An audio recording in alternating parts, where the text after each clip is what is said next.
Mhm. Hybrid emulation for faster Android home screen bring-up and software development. Abstract.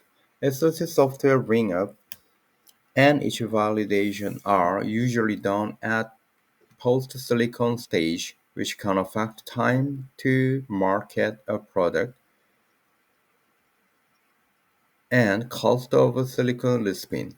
It's also difficult to debug hardware-software design bugs at post-silicon level because of less RTL design visibility. So early software bring-up and validation is very crucial. Therefore, the platform teams need a high-speed model of hardware SoC months ahead of silicon availability to begin software bring-up and application driver development. Because of less emulator driver clock frequency, software ring-up cannot be done in FPGA-based emulation verification environment. Therefore, platform teams need a high-speed model of SoC months ahead of silicon availability to begin software bring-up and application driver development. To overcome the less emulator speed and to accelerate the software development, hybrid emulation is developed. Hybrid emulation combines virtual prototype and hardware emulation. To speed up the hybrid emulation, some component of SoC move from the emulator to virtual side. So in hybrid emulation, one part of SoC design runs at emulator and hardware part of design run in virtual platform. Virtual prototypes are high performance system C models of a particular IP or a block or an entire SoC. These are modeling the behavior into block communication and transaction level (TLM), which makes these faster than equivalent cycle accurate RTL. Introduction. In today's competitive era, time to market a product is very important.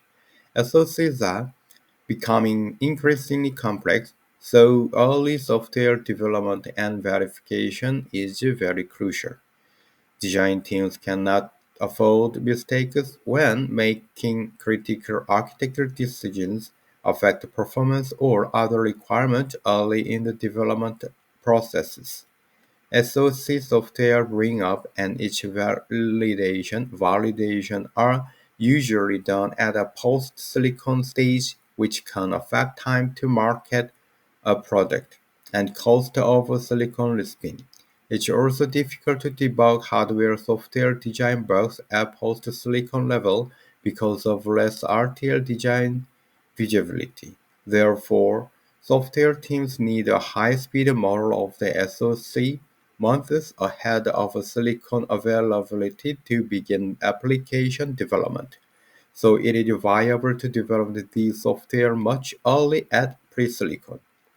With the increasing complexity of SoC, the validation phase now has even more importance during the development. The risk of shipping buggy SoCs must be minimized through the careful analysis and the use of different verification and validation processes, starting from the very beginning of the project and continuing through each design phase until the end of the life cycle of the chip. The design of the SoC is usually just a small part of a job compared to the entire effort necessary to develop a new product. The majority of the costs are in the verification of the product and developing the software to run on it. So the following chart shows the analysis of cost involved in various SoC validation platforms with respect to increase of design complexity. Figure 1 is the SoC development stage and their cost comparison based on scaling transistor or size. The chart shows that the growth of the cost associated with the validation and software have been growing exponentially when compared with the process technology scale.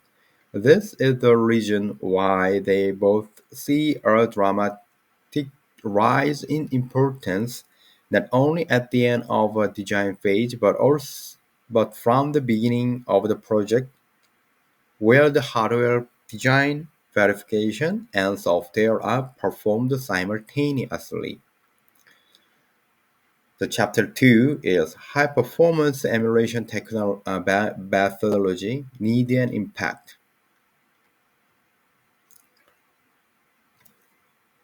There are mainly four methods to test the design before tape-out of chip. Each of them has different advantages and disadvantages. Thus, four all are used during the development of SoC. Table 1. Comparison of different verification platforms with respect to various aspects. Simulator. Simulation is used for the very beginning of the design because it gives a complete view of the signal in the RTL, and it is often used to verify functionality at the module level. When the structure of the chip is close to being completed, the limits of this method start to rise quickly. The huge computational power required for simulation limits the speed of execution to 100 Hz for the latest cores, requiring too much time to execute a boot of operating system, for example. Second, two, emulation. The performance problem could be partially solved by using an emulator, which with the specialized hardware can reach a speed of 5 MHz, depth of 5, still keeping the same complete view of the internal state of the system. The main advantage of emulators are the cost of ownership, which is an order of magnitude bigger than the other models method, and again the time required to boot an actual operating system is not suitable for software developers who needs to the system reboot few times during the day when developing kernel and device drivers. FEJ Software development and validation could be done at FPGA prototyping board, but because of a high cost, less debug visibility, it's also not preferable for it. Silicon. Usually, software development and validation happen at happen at the post-silicon stage as increasing the SoC complexity and short schedule time. Software development is also becoming time-consuming and is very challenging to complete on time. Also, less RTL debug visibility of silicon, it is very difficult to debug and identify type of bugs. Either they are software bug or hardware bug or software bug. So to avoid time risk and silicon risk being caused, it's better to start the software development and validation on pre-silicon stage. Therefore, we can avoid the risk. Challenges to bring up the software in pure emulation. Software development can be done using pure emulation, but achieve the emulated driver clock frequency is too less to bring up the Linux kernel, Android OS, and to develop the system-level drivers for various complex IPs. It takes around 4 days time to bring up complete Android home screen on emulator when the design is running at 1 MHz drive clock. So performing software development iterations on pure emulation is now more realistic. Figure 2. Full Android 13 boot time on emulator.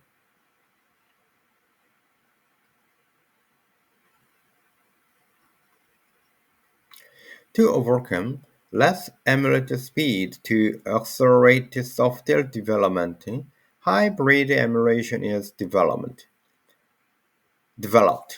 As Figure 3 shows, the hybrid emulation sits in between FPGA and silicon with respect of debug to visibility and performance.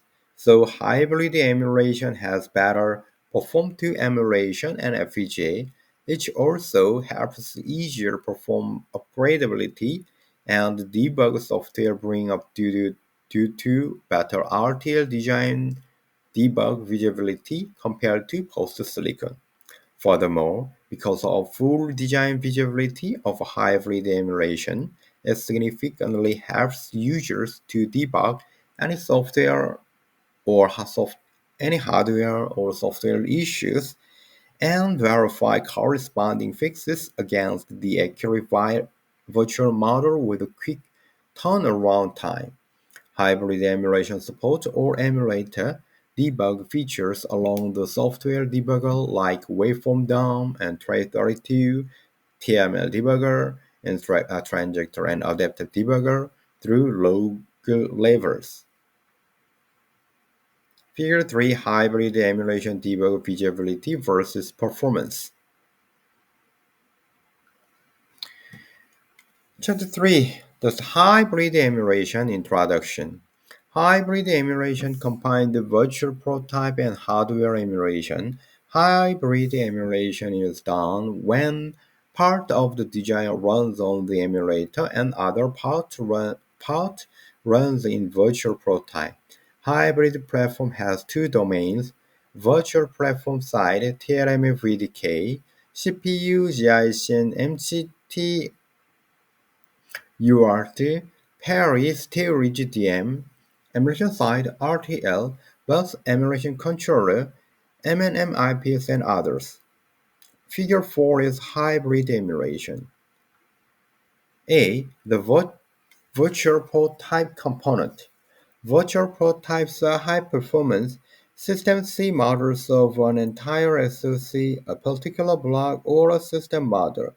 They have primarily been used by project architects to estimate SoC power, performance, and for early software development. Architects will use them for architectural design optimization and to check their designs meet certain goals, such as performance and/or power. Architects may also use virtual prototype to assess the correctness of the bus architecture. B. The hardware emulation component. An emulator runs on much faster than a software-based RTL simulator and has a simulation-like use model. All the debug features available in simulation are present in emulation, so the user can add dump bars and assertions and monitors and more. Emulators make it possible to bring up a full SoC design before even a FPGA-based prototype is available, so the design team can then begin hardware-software integration. The RTL probably is not stable at this stage, and this is why the full debug capability of a hardware emulator is so important. Development of a hybrid platform. Hybrid emulation enables SoC development teams to take full advantage of their investment in high-performance emulator across the entire project to meet increasing software verification and competitive challenges. Typically, a model of a processor is run in virtual platform and the rest of RTL design runs on the emulator. The task of a virtual platform is to have just enough accuracy to support the level of software being run on it. This is achieved by modeling the behavior and interlock communication and transaction level, which make these faster than equivalents like accurate hardware. If user has necessary models or libraries of models usually written in System C, then user can create a virtual platform for any SoC. Such libraries of System C models are available as open source or commercial package, such as the system level library. Usually, the ARM IP dominates the SoC design, so you will need models of ARM cores and bus subsystems. The ARM suppliers, such as models by the name of the fast models, and these models are already in wide use in the virtual platform. A. Partitioning an SoC across the virtual hardware platforms. In hybrid emulation, there will be some blocks of SoC design running in FPGA hardware and rest in virtual models. In some cases, the choice will be governed by the availability of models of Altair. If you have both, however, it will depend on the side of virtual hardware boundary where the particular block is placed. This leads to the critical question of where to place the boundary between virtual and physical domains. In pure emulation models, there are so many transactions between CPU and DRAM. This is a bottleneck for an Android and Linux booting and software development. To overcome this, CPU and related components are moved to the virtual side, software side, and for OS boot and run acceleration in hardware platform. This acceleration is achieved in hybrid because of virtue of the CPU runs instruction set simulation simulator ISS to perform much faster compared to CPU's Galover and behavior in emulator. Hybrid emulation has a fast MEM model of DRAM instead of RTL memory model. The hybrid fast memory is shared memory between the virtualizer and emulator, which is properly synced between them. So the figure 5 partitioning on SoC across virtual and hardware platform. B. Hybrid platform architecture. Figure 6 shows a hybrid platform architecture on GB5 server to connect virtual component to hardware on emulator. Various adapters and transducers are getting used. Adapters are integrated at Virtualizer Studio, and these are used to connect virtual component to hardware through the different transductor implemented in emulation test bench. GHAR is a Zip hybrid adapter library which provides wrapper of all required adapters. These wrappers can be used inside a virtualizer as in TLM models.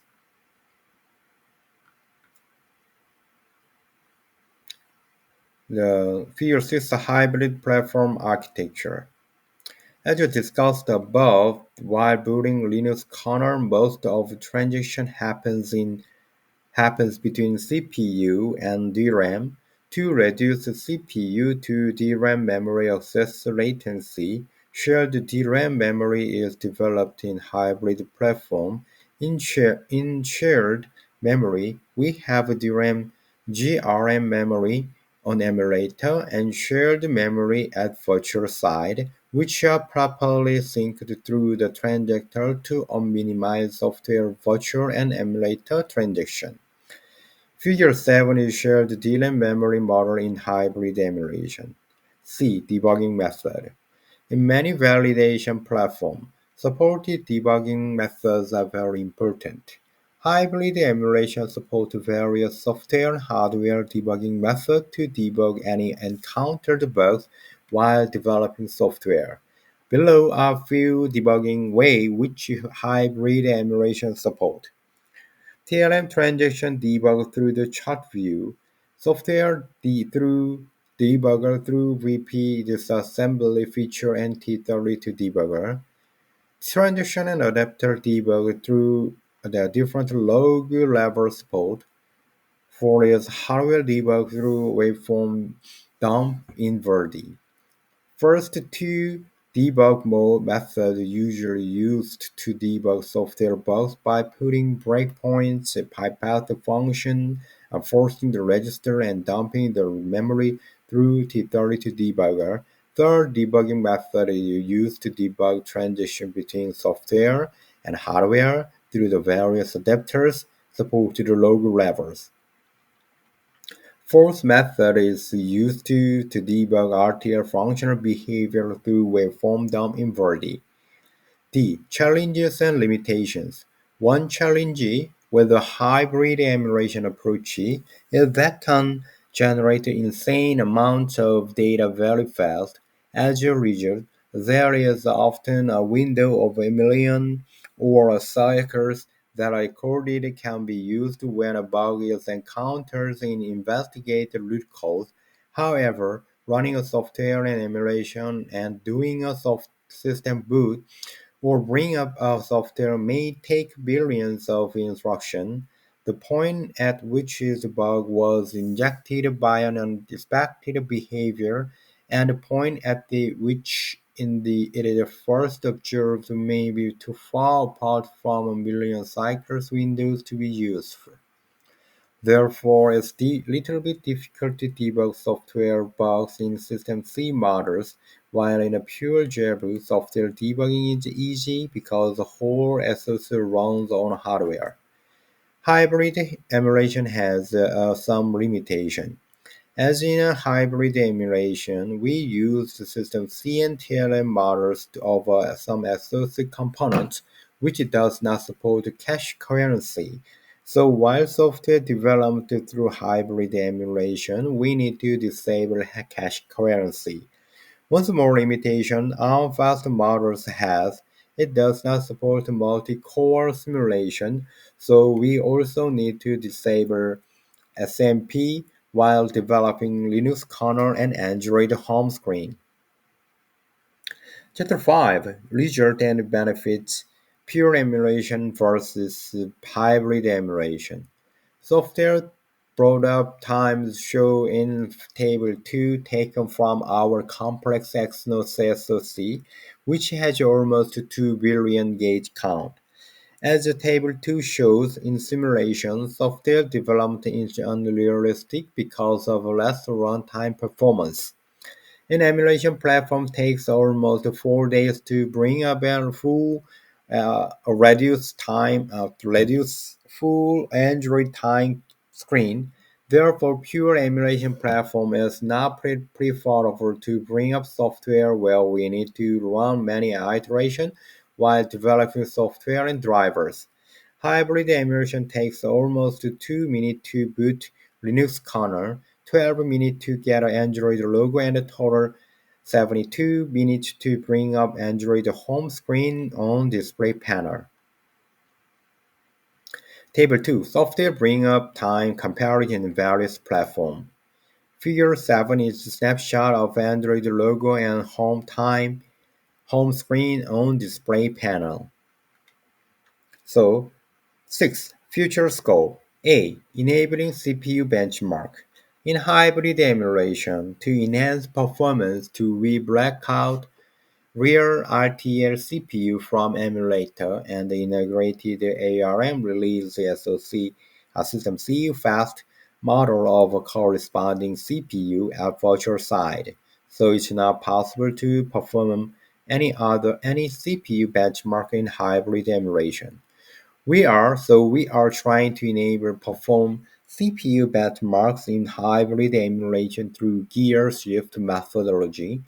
And this methodology, once Linux Android is bring up with a virtual side system C CPU, then a left shift in or CPU states from the virtual CPU to RTL CPU. As your Linux Android is already booted up, CPU benchmark can run with the real RTL CPU on emulator. Figure 7 Gear safety methodology in hybrid emulation to perform CPU benchmark. B. Multi-core support enablement in hybrid emulation. As we mentioned section 4D, in hybrid emulation challenges multi-core Linux SMP and cache coherency does not support. So therefore we are trying to find alternate way to support SMP in hybrid emulation. C. Multi-chip support enablement in hybrid emulation. As the SoC is becoming more complex, so it is hard to fabricate them in a single chip. So semiconductor industries are exploring another solution, and they are moving to multi-die and multi-chip based chips. Therefore, we are also working on to enabling hybrid emulation to support our multi-chip based SoCs. Acknowledged. We would like to express my gratitude